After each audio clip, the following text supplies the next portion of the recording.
YOLO, petite vidéo secret sur Rogue, un des personnages emblématiques des Cyberpunk.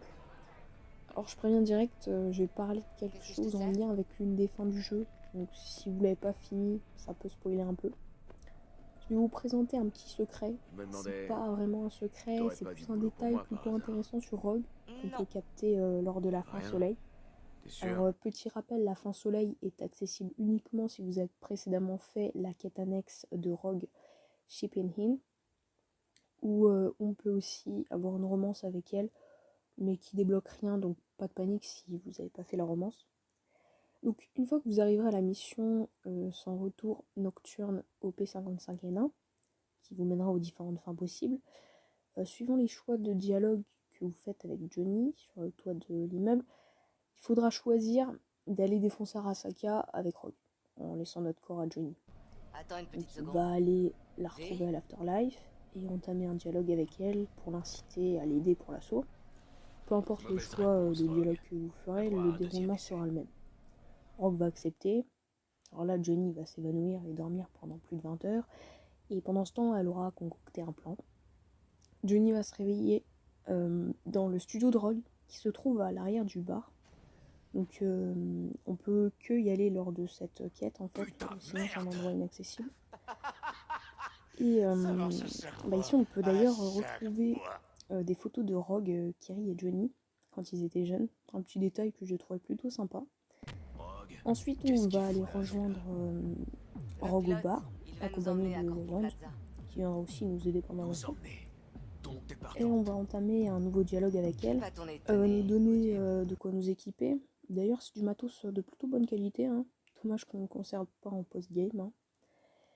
Puis à la fin du Donc c'est toi dialogue, qui on vas va aller dans plonger, la c'est salle ça? au fond du bar C'est le pour plan. rentrer en contact Ouais. avec Alt Ça pour lui marche. parler du satellite. Enfile d'abord une combi et Une après fois va la t'asseoir discussion là-bas. finie, on se déconnecte et on sort de la J'ai salle fini pour pour aller aujourd'hui, retrouver donc tu Rogue, referas surface tout seul. Et qui est essaie du de pas coup au esquinter mon téléphone avec matos. quelqu'un.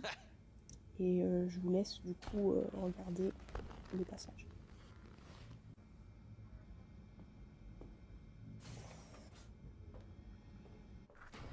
Compte en dépôt fiduciaire. C'est Askaga et Finch qui gèrent la paperasse. Ouais, tout va bien. T'as aucune raison de t'inquiéter. Maintenant, arrête-toi. Coupe le moteur et regarde bien les étoiles. C'est tout. Tu le regretteras pas. Je dois te laisser. Je t'aime.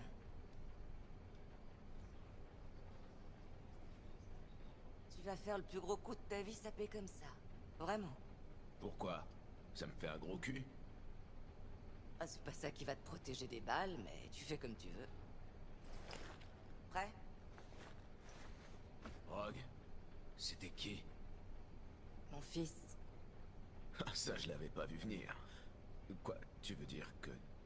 que t'as... Une vie privée? Ouais. Et j'ai envie qu'elle le reste. Je t'ai demandé si tout était prêt. Ouais, tout est prêt. Donc c'est la première fois dans le jeu, à ma connaissance, hein, qu'on apprend que Rogue a un fils. Et j'ai trouvé ça plutôt sympa du coup. J'ai fait quand même quelques recherches par rapport au dialogue qu'elle a avec ce fameux fils. Alors elle parle de dépôt fiduciaire, comme je savais pas ce que ça voulait dire, j'ai fait quelques recherches. Donc un dépôt fiduciaire, c'est un arrangement conclu selon des clauses contractuelles. Donc des clauses contractuelles, c'est un texte qui définit les droits et les obligations entre différentes parties impliquées dans un contrat de transaction. Et du coup, dans le cas du dépôt, il y a une tierce personne de confiance et indépendante qui va récupérer et donner l'argent ou les documents échangés par les diverses parties, en fait. Du coup, elle a aussi mentionné un certain Asuka Fish qui serait chargé de gérer la paperasse de ce dépôt. Et là aussi, j'ai fait quelques recherches parce que de mémoire, ça aussi, ça me disait rien. Et du coup, Asukaga, je vais arriver, Fish, ça fait partie du groupe d'experts en investissement Merrill Asukaga Fish.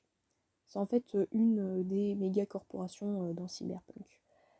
Et dans le jeu de rôle Cyberpunk 2020, qui est à l'origine de Cyberpunk 2077, il y a la tour Merrill Asukaga, je vais y arriver, putain, Enfish, qui doit être en fait le siège de la corporation, du coup.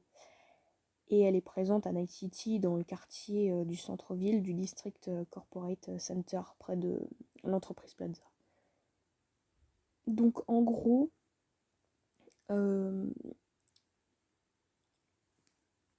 deux parties, on ne sait pas lesquelles, sont impliquées dans un dépôt fiduciaire, et c'est Asukaga Enfish qui gère la transaction.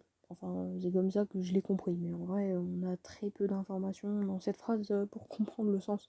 Donc ça nous donne 0 indice en fait, à part que visiblement son fils suit bien les traces de sa mère en étant en lien avec ce genre de business comme elle.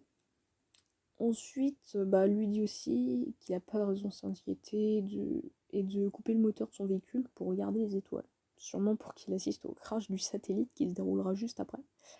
Mais je pense qu'elle l'a pas mis au courant de la situation risquée dans laquelle elle va se mettre.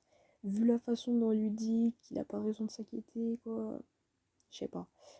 Et quand on repense à comment ça se finit, que juste après, lors de l'assaut, elle va mourir à cause de Smasher.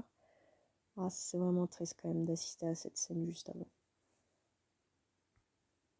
Enfin bref, on a quelques bribes d'informations, mais rien qui nous permet de savoir qui est ce fameux fils, si on l'a déjà croisé au cours du jeu, même si j'en doute, ou bien si c'est une personne qu'on peut encore découvrir, peut-être dans les futurs DLC. On n'a bien sûr pas non plus d'informations sur le père, à part que c'est pas Johnny vu sa réaction, mais ça on pouvait de toute façon s'en douter. Mais après, des Américains ont aussi fait une vidéo sur le sujet, et j'ai lu dans les commentaires que certains supposeraient que le père serait Santiago, un des anciens chefs du clan nomade des Aldecaldo, qui avait accompagné Johnny et Rogue quand ils étaient partis pour sauver Alt. Mais on n'a pas vraiment plus de preuves que ça, donc ça reste une supposition hypothétique. Bref, j'espère que ce petit secret sur Rogue vous a plu. J'essaierai de mon côté de voir si on ne peut pas avoir plus d'informations sur ce fameux fils. Et si j'en trouve, je ferai une seconde partie à cette vidéo. Merci de l'avoir regardé jusqu'au bout.